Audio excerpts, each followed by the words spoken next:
प्रसंगस में आप सभी का स्वागत। दीपावली पर्व की बहुत बहुत बधाई, शुभकामनाएं। महालक्ष्मी जी के पूजन का, भगवान श्री राम के लंका में रावण दहन करके अयोध्या लौटने के पावन पर्व पर आप सभी को बहुत बहुत बधाइयाँ। आप अपने परिवार सहित अपने व्यवसाय, अपने कारोबार, अपने परिवार में हर प्रकार की उन्नति की ओर अग्रसित हों। इन्हीं शुभकामनाओं के साथ शुरू करते हैं आज के प्रसंग में कुछ चर्चाओं की। चर्चा में बात करेंगे आज अशोक गहलोत ने कन्हैयालाल के मामले में क्या कुछ भाजपा पर साधा निशाना। राहुल गांधी ने भी प्रधानमंत्री पर मध्य प्रदेश के जावद में साधा निशाना। और बात करेंगे साध्वी अनादि सरस्वती की कि उनको भाजपा छोड़ के कांग्रेस ज्वाइन करने के बाद में अब कहाँ और क्या काम करना पड़ रहा है। बात करेंगे अन्नकूट की भी। इस बार अन्नकूट को लेकर और गोवर्धन पूजा को लेकर दो प्रकार से घोषणाएं हुई, जिसमें आज भी अन्नकूट मनाया गया, कल भी मनाया जाएगा। गोवर्धन पूजा आज भी हुई, कल भी होगी। बात शुरू करते हैं अशोक गहलोत की। अशोक गहलोत ने एक बड़ी प्रेस कॉन्फ्रेंस करके और अपने कार्यकाल की बातें को उजागर करते हुए कहा कि अब भाजपा का हिंदुत्व का एजेंडा नहीं, राजस्थान में अब विकास का एजेंडा चलेगा। साथ ही उन्होंने भाजपा को भी निशाने पर लेते हुए कहा कि कन्हैयालाल के मामले में भाजपा लगातार चुनाव प्रचार में इस प्रकार की बातें कर रही है, लेकिन जब यह घटना हुई थी, हमने 3 या 4 घंटे में आरोपियों को पकड़ लिया था। उस समय भाजपा कहाँ गई थी? भाजपा के नेता उस समय पे गुलाब चंद कटारिया नेता प्रतिपक्ष हुआ करते थे, वे अपने साथियों के साथ हैदराबाद चले गए थे। तब उन्होंने इसमें क्यों नहीं अपनी पीड़ा व्यक्त की।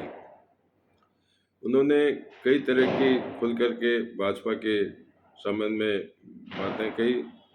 साथ ही उन्होंने योगी की, मुख्यमंत्री योगी के जोधपुर आने के कार्यक्रम को लेकर के भी टिप्पणी की और उनका कि अब वे जोधपुर आ रहे हैं, ऐसा सुनने में आया। उन्होंने कहा ऐसा सुनने में आया कि योगी जी अब जोधपुर भी आ रहे हैं। बात करते हैं राहुल गांधी की। राहुल गांधी राजस्थान में तो शायद 16 तारीख से आएंगे, लेकिन मध्य प्रदेश में आज वे नीमच जिले के जावद के दौरे पर रहे, जहां उन्होंने प्रधानमंत्री नरेंद्र मोदी पर निशाना साधते हुए कहा कि वे मोदी केवल लोगों को भ्रमित करके और भाजपा के समर्थन में वोट मांगना चाहते हैं। उन्होंने यह बताया अपनी पिछली यात्रा के दौरान नीमच में उन्होंने कहा था कि मध्य प्रदेश में 500 फैक्ट्रियां खोली गई है। ये झूठ उसी तरह का है जिस तरह से नरेंद्र मोदी ने यह कहा था कि 15 लाख रुपए हर व्यक्ति की पॉकेट में जाएंगे। तो कुल मिलाकर कांग्रेस भाजपा पर निशाना साधने में लगी हुई है। वहीं बात करते हैं भाजपा छोड़कर कांग्रेस में आने वाली साध्वी अनादि सरस्वती की। उन्होंने बहुत तेजी से चले घटनाक्रम में दोनों काम किए थे, जिसके बाद में चर्चा थी कि उनको अजमेर उत्तर से टिकट दिया जाएगा, लेकिन टिकट नहीं देने के बाद में वो 4-5 दिनों तक न्यूट्रल रही। लेकिन अब वे इंदौर पहुंच गई है, जहां वे कांग्रेस के प्रत्याशी के प्रचार में इंदौर विधानसभा सीट 4 पर प्रचार करेंगी। उन्होंने वहाँ एक रोड शो भी निकाला। साथ ही हेमू कालानी की मूर्ति पे जाके उन्होंने माल्यार्पण किया तथा अपने विचारधाराओं से उनको अवगत भी कराया। अन्नकूट की बात जहाँ तक है, अन्नकूट आज भी कई जगह मनाया गया, कल भी मनाया गया, लेकिन जो आज अन्नकूट मनाया, पुष्टि मार्गी जो विचारधारा के लोग हैं उन्होंने आज अन्नकूट मनाया, बाकी कल भी मनेगा। ब्यावर में भी प्राचीन गोवर्धन नाथ जी के मंदिर में आज भव्य कार्यक्रम हुआ, जहां भजन संध्या भी भजन का आयोजन किया गया। उसके बाद में 56 भोग की झांकी सजाई गई थी, प्रसाद वितरित किया गया था। आज इन्हीं बातों के साथ में चलते चलते मैं बात कर लेते हैं अमेरिका के राष्ट्रपति बाइडेन की पोती की सुरक्षा में आज सेंग लगी है, जिसको लेकर के और सुरक्षा एजेंसियां काफ़ी अलर्ट हो गई है। जैसे ही उनको ये पता चला कि सेंग लगने की कोशिश हो रही है, सीक्रेट एजेंसियों के सुरक्षा कर्मियों ने वहां 3 लोगों पर गोली चलाई। अब यह पता किया जा रहा है कि ये लोग कौन थे और किस उद्देश्य से वहां आए थे। बात करते हैं योगी आदित्यनाथ के कार्यक्रम की। योगी आदित्यनाथ का कार्यक्रम पहले कोटा जिले में इटावा में था, लेकिन उसको बदल करके अब रामगंज मंडी कर दिया है। 16 नवंबर को वे टेकड़ी में भी आएंगे, जहां शत्रुघ्न गौतम की जनसभा को भी संबोधित करेंगे।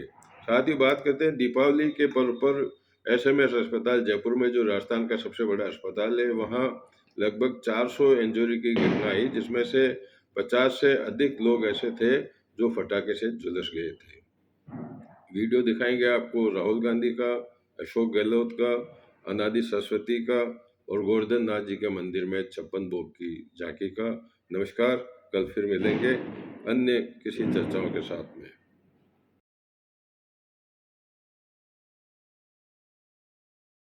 पब्लिक कार्यक्रम में घर किसी के हमारे लिए बहुत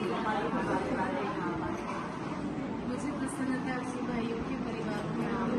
गढ़वाल क्षेत्र के समंदर जी पटेल, नीमच क्षेत्र के उमराव सिंह जी भूजर, मैं उन्हें आमंत्रित करता हूं आदरणीय राहुल जी के स्वागत के लिए।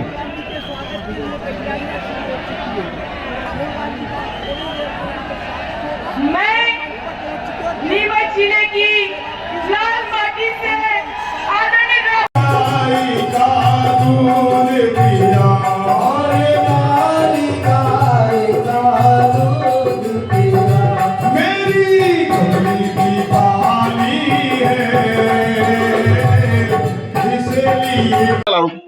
देखिए, उसमें कई राज है। घटना ऐसी घटना थी, दुखद घटना थी कि मैंने अपने प्रोग्राम कैंसिल करके गया। मैं जयपुर और उदयपुर गया, उनके घर पे गया, और ये जितने नेता हैं बीजेपी के, इनको मालूम है घटना हो गई है। उसके बाद में ये लोग हैदराबाद गए। नेता प्रतिपक्ष थे कटारिया उस वक्त में, उपनेता थे ये आज है नेता प्रतिपक्ष। सब लोग गए हैदराबाद, गए लोग प्रोग्राम के अंदर, क्योंकि अधिवेशन था वहां पर। और दूसरी बात है, 2-3 घंटे में पकड़े जाना मुलजिमों का, और उसी रात को एनआईए ने केस ले लिया। तो हमने कोई एतराज नहीं किया। अब एनआईए क्या करी अभी तो किसी को मालूम नहीं है। मुझे लगता है लंबा खींच रहे जानबूझ करके, जिससे कि चुनाव आएंगे, इश्यू बनाएंगे। एनआईए क्या कार्रवाई करी किसी को नहीं मालूम है। अगर हमारी पुलिस एसओजी करती, हो सकता है कि केस अभी तक और आगे बढ़ जाता है, चालान पेश होकर पता नहीं क्या होता। नंबर 1। नंबर तीसरी सीरियस बात है, ये जो पकड़े गए लोग हैं ये बीजेपी के लोग हैं। मुख्य बात ये है, ये जब घटना के 2-4 दिन पहले ये इनको पुलिस पकड़ के ले गई थी, कोई झगड़ा हो गया इनके लैंड लॉर्ड से, ऐसा कुछ हुआ, तो बीजेपी नेताओं ने इनको छुड़ाया वहां पर थाने से। ये वो लोग हैं। उस वक्त ये बात जब पिक्चर में आई थी, सामने आई थी, तो ये डिफेंस में आ गए थे। ये बोल नहीं पाए थे, इसको इश्यू क्या बनाया।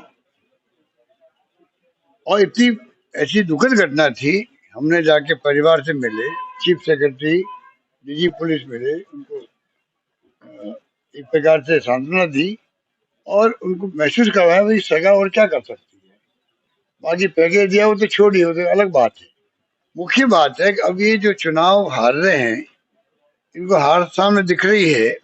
विकास की बात नहीं कर रहे हैं लोग, हमारी स्कीमों की बात नहीं कर रहे हैं, हमारे कानून पास किए उसकी बात नहीं कर रहे हैं, हमने 7 गारंटी दी उसकी आलोचना नहीं कर पा रहे हैं, और खाली ये जानबूझ करके ये तनाव पैदा करना चाहते हैं। इनकी चाल है, और इस पर जनता इनको जवाब देगी, क्योंकि हमने इतने काम किए हैं, मंदिरों में काम हम लोगों ने किए हैं, गाय माता की सेवा करते हम लोग कर रहे हैं। 500 करोड़ रुपये दिए खाली लोगों ने गौशालाओं को, गायों को विभाग बनाया हमने बनाया, गौशालाओं की सेवा करते हमने 3000 करोड़ रुपये खर्च किए। आगे हमने नंदीशालाओं के लिए स्कीम बनाई है 1,56,00,000 रुपए की, पंचायतों के अंदर लॉन्ग टर्म के लिए।